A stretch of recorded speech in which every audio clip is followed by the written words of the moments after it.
actually feel welcomed when I say welcome to my channel, or is that something that I just say for my own self-esteem? I don't know. You know, it's summertime, mid-summertime, everybody's picking new roommates, graduating high school, or moving into another year of college, or moving into another season of their life. And I figured, what a better thing to talk about than roommates, because we have all either heard or know of or experienced some sort of crazy roommate thing. I have like 1,000 crazy roommate horror stories that I'd love to tell you about in another video. If you know somebody that, you know, needs to learn how to be a better roommate, if you got a roommate that's, you know, you want to send this video their way, or you're just looking to be an all-around better person to the people around you, then this is the video for you. Wow, it's looking a little rough, man. This lipstick is looking like a massacre all over my face, but whatever. Anyway, then this is the video for you. Thanks for watching. I hope you guys enjoy. So basically what I did was I came up with a bunch of points that I feel like are really important to talk about, and just kind of like tips and tricks in being a better roommate. Things I feel like people don't address that they really do need to start addressing in order to create serenity and harmony in your roommate to roommate relationship. You know, and you want everything to work as sweet and swift as possible. So the first thing that I want to address is swapping schedules. Now, I'm a really reserved person, so I understand if some people are like, oh, I don't want you up in my business. I don't need you to know when I'm going to do this, when I'm going to do that. And I totally agree with that. That, you know, not everybody needs to know your business. However, your roommate does kind of need to know, like, your in-house, out-of-house schedule. What your sleep schedule looks like. What do you need to go to sleep? Like, all those things are really important to talk about. Just to have the most harmonic relationship possible, because if not, it's going to be really, really rough when you or the other person wants like quiet time and it clashes with like your workspace or something, or, you know, just, it's really just convenient to know when someone is planning on being out of the house on a regular basis and when they're not, so they don't catch you slipping, you know, because we all have our slipping moments. Equally important, thing number 2 is you need to discuss like the things that you want in a roommate. I know that sounds like kind of like a relationship discussion, like, you know, boyfriend girlfriend type thing, but it doesn't need to be. It's just as important with the person that you're living with to make sure that you understand their needs and their wants and just the things that they require, their boundaries on certain things when it comes to sharing things like food and stuff like that.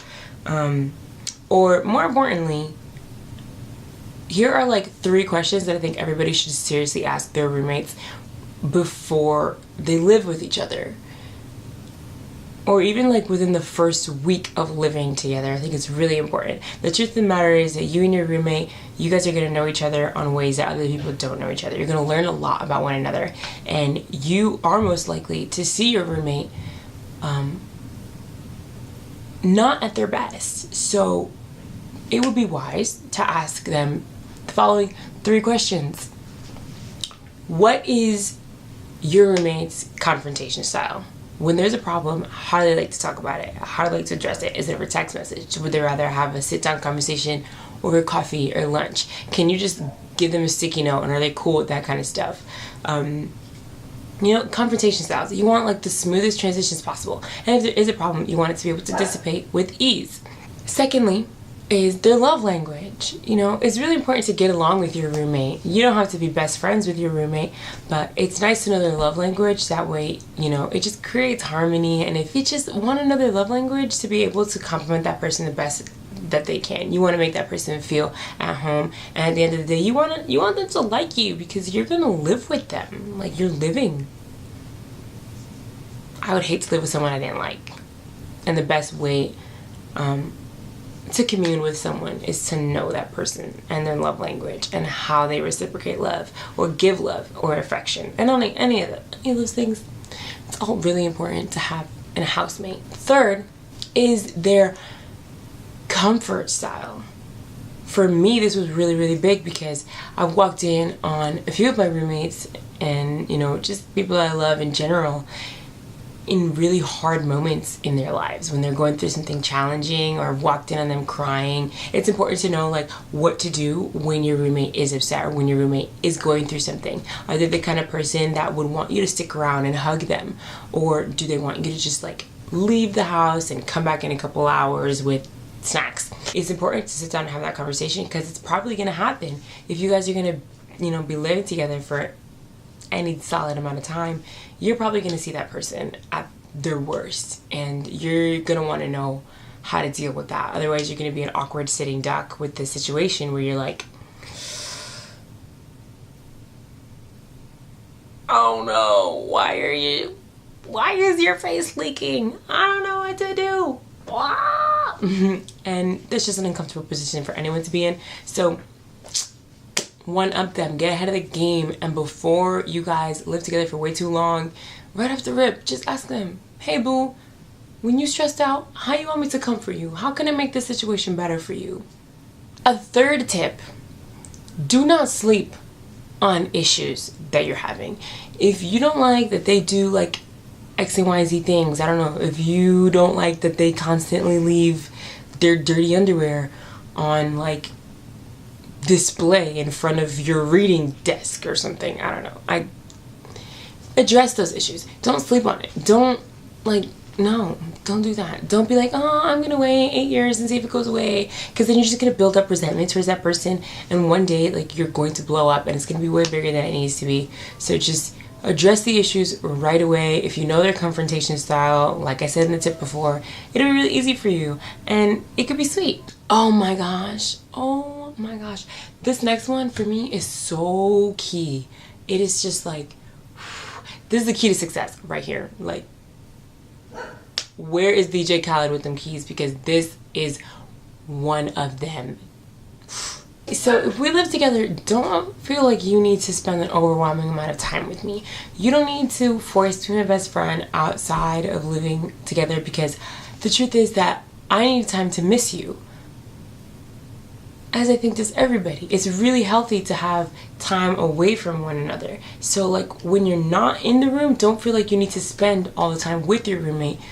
Find some other friends. Make time to spend with other people, so that when you guys are together and when you guys do come home and are with each other, you have things to talk about.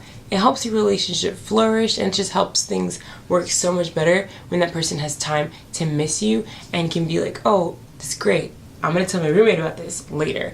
Oh, and right, just to piggyback off of that, it is okay to sit in silence with your roommate. Like, oh my gosh, it is okay. You don't have to be having a conversation all the time. Sitting in silence is totally cool. Don't feel like you have to talk about something all the time, because you don't. Just enjoy each other's company and rock. I don't know if this is tip 5 or 6, whatever number we're on. I'm sorry, I didn't keep count. Clean up after yourselves, you nasties. I have had some trials to deal with roommates who just don't clean up after themselves. Be conscious or conscientious, whatever, of the person that you live with. And like, if you're gonna make a mess, keep it confined to your area. Don't be that person. And discuss your standards of cleanliness first and foremost. Like, you know, be conscientious of the fact that like, if you know that you've never cleaned the bathroom and homegirl has cleaned the bathroom like 4 times already, get off your butt and clean the bathroom. And if you have trouble remembering those things, then you need to set an alarm. You need to set something where you can be like, oh, okay, like I'm gonna look back at this. I don't know, put it in your planner. Put it in your planner right next to your school notes. Like, anyway, another point that I think is really, really important to make, people don't talk about this enough, and for me this is major, is permission. Permission is everything, and I feel like people overlook this. Permission, you need to ask permission every single time you're gonna touch somebody else's item, unless that person gave specific instruction and said, hey, you don't have to ask me for this anymore. Like, you don't even worry about it. Like, you could just use it indefinitely and I wouldn't even care. Go at it. Then by all means, you know, use it as much as you want.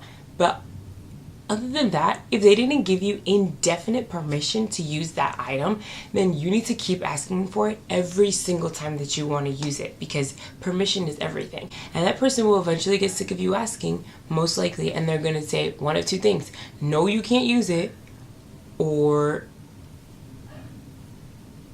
Oh, and things that you use that deplete, I don't know, like mouthwash, snacks, freaking toothpaste. Replenish those items. Like, if you're too broke to restock the items that you used, then you are too broke to use them at all. Anyway, ask for permission, replenish items, just be courteous. That all falls into like my last and final point, which is to be courteous to your roommate. That person pays bills too. Like, that person lives there with you. Like, they made an agreement to tolerate you for the duration of time that y'all are gonna live together. Be courteous to one another. You know, nobody's perfect. My last roommate was bomb, but she wasn't perfect. And I think it's really important to understand the balance. And like I said, be courteous of those individuals. If they have like 10 amazing points and this one thing that irks you about them, I don't know, think about it. Is this something that you could just put up with for the duration of time that you're staying with them? Is it really a big deal? You know what I'm saying? Don't be annoying. Don't think about it too much. Really. Brush that dirt off your shoulder, because life is too short and nobody's perfect. You're never gonna find the perfect individual to live with. But, you know, we're all trying out here to do our best. So, good luck. Keep watching videos like this. I hope that y'all all find a decent roommate, or that you become a better roommate. Shout out to my last and current roommate. Y'all are bomb. And I'll see you guys next time.